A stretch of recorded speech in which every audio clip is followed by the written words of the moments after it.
भंडारा जिल्ह्यातील पालांदूर येथील सरस्वती विद्यालयात क्रांतीज्योती सावित्रीबाई फुले यांच्या जयंतीनिमित्त नारी शक्ती सन्मान सोहळा भव्य दिव्य आणि उत्साहात पार पडला।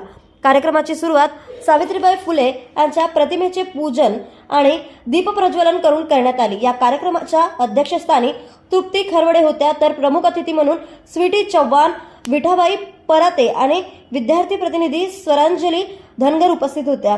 महिलांनी समाजातील विविध क्षेत्रात केलेले कार्य विद्यार्थ्यांसाठी प्रेरणादायी ठरले, हा या उपक्रमाचा मुख्य उद्देश असल्याने आयोजकांनी सांगितले। यावेळी विद्यार्थ्यांनी सावित्रीबाई फुले यांच्या जीवन कार्यावर आधारित भाषण, नृत्य आणि कविता सादर करून उपस्थितांची दाद मिळवली। प्रमुख पाहुण्यांनी स्त्री शिक्षणाचे महत्त्व अधोरेखित करत विद्यार्थ्यांनी आत्मविश्वास आणि कर्तृत्वाच्या जोरावर प्रगती करावी असे केले। कार्यक्रमाचे प्रास्ताविक तृप्ती शिवनकर यांनी केले, सूत्रसंचालन कीर्ती शेंडे, तर आभार प्रदर्शन सानिया मिश्राम यांनी केले। या सोहळ्याच्या माध्यमातून सावित्रीबाई फुले यांच्या विचारांवर नारी शक्ती, शिक्षण आणि सामाजिक प्रबोधनाचा संकल्प अधिक दृढ झाल्याचे उपस्थितांनी व्यक्त केले। न्यूज एक्सप्रेस करिता भंडारावरून आकाश नंदागवळी यांची बातमी।